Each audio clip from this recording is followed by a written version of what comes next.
वो अभी भी जागरूक नहीं है। उसे जागरूक होना बहुत जरूरी है कोटद्वार के युवाओं। आज अगर हम देहरादून में रैली का अनाउंस कर दें कि भाई इनके खिलाफ जो आओ चलो सड़कों पे आओ, मैं कह रहा हूं वहां पर 10,000 युवा हम इकट्ठा कर देंगे एक ही दिन में। एक ही दिन में सारे युवा इकट्ठा हो जाएगा। लेकिन अगर कोटद्वार में हम बोलेंगे चले भाई उतरो, अपने हकों के लिए उतरो, अपने अधिकार के लिए आप उतरिए, तो कोटद्वार में आपको जो है 100 लड़के भी इकट्ठा नहीं हो पाएंगे। तो ये बहुत बड़ा मतलब दुखद बात है। आपको अगर अपने अधिकार जीतने हैं, अगर आपको जो है सिस्टम के खिलाफ आवाज उठानी है, तो इन झंडे डंडों को छोड़कर जो है आपको आगे बढ़ना पड़ेगा, तब जाके आप इस लड़ाई को लड़ पाओगे।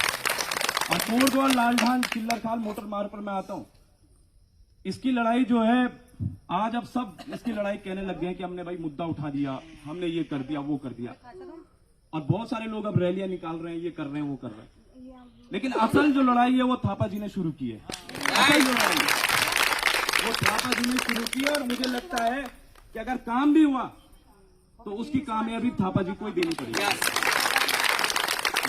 ये बहुत जरूरी है, क्योंकि अब बहुत सारे आप देखेंगे कुछ लोग जो आप बिलों से बाहर निकल गए, क्योंकि 4 साल हो गए हैं, अब 5वां साल आने वाला है चुनाव का।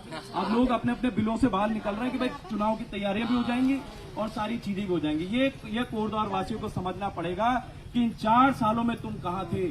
इन 4 सालों में तुम्हारी जुबान पर लालढांग चिल्लरखाल मोटर मार्ग का नाम क्यों नहीं था।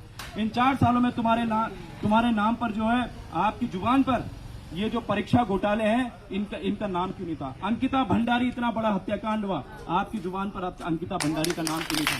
आपकी जुबान पर जो है कोटद्वार में जो आज मैं देख रहा हूं कि कोटद्वार के काफी युवा जिनको जो है सिगड्डी में 25 से 30 हजार की नौकरी लगनी थी, उनको पैसे कमाने चाहिए थे, आज हमारे कोटद्वार के ब्लिंकिट और जोमेटो का बैग लेके जो इधर उधर घूम रहे हैं। तो ये क्यों नहीं कहा आपने 4 सालों में।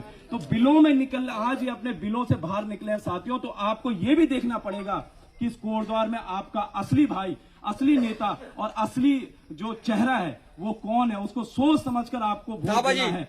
आने वाले सालों में आपको सोच समझकर वोट देना है, चाहे कुछ भी। लेकिन सबसे बड़ी बात यह कि लालढांग चिल्लरखाल मोटर मार्ग को लेकर याचिका भी अभी सुप्रीम कोर्ट में भी चल रही है। उसकी मैंने सुना है सुनवाई भी अभी कुछ दिनों में है, तो 10 तारीख शायद सुनवाई है उसकी।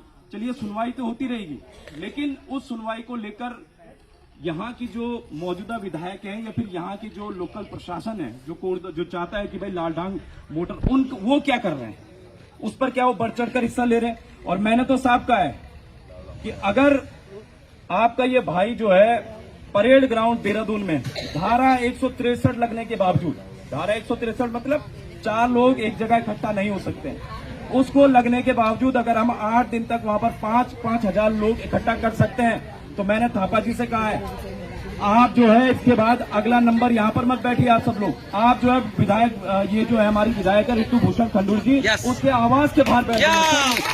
मैं कह रहा हूँ आपकी मांगे जो है अगर 5 दिन में पूरी नहीं हो गई तो हम जो है मैं भी रहूंगा वहाँ पे, आप लोगों को हम भी रहेंगे। अगर हम इतना बड़ा आंदोलन चला तो खुद हम वहाँ पर रह सकते हैं, तब इन पर दबाव बढ़ेगा, तब इन पर प्रेशर बढ़ेगा। इन्हें पता है कि ये भाई है कि यहाँ पर जो है पेड़ के नीचे बैठे हैं, थोड़ा हवा भी, आपको पसीना आएगा, जब आपको जो है तकलीफ होगी तब जाकर जो है वहाँ पर ये विधायक भी वहाँ पर सामने आएंगे। तो मैं ये कहना चाहता हूँ कि अगला टारगेट थापा जी आपका भी, मुझे लगता है विधायक की आवाज के बाहर बैठ जाइए, पूरा कोटद्वार आपके साथ होगा, हम खुद आपके साथ होंगे। और जैसे परेड ग्राउंड देहरादून की लड़ाई हमने जीती, लालढांग चिल्लरखाल मोटर मार्ग की लड़ाई भी जो है विधायक जी की आवाज के बाहर से जो है जीती जाएगी।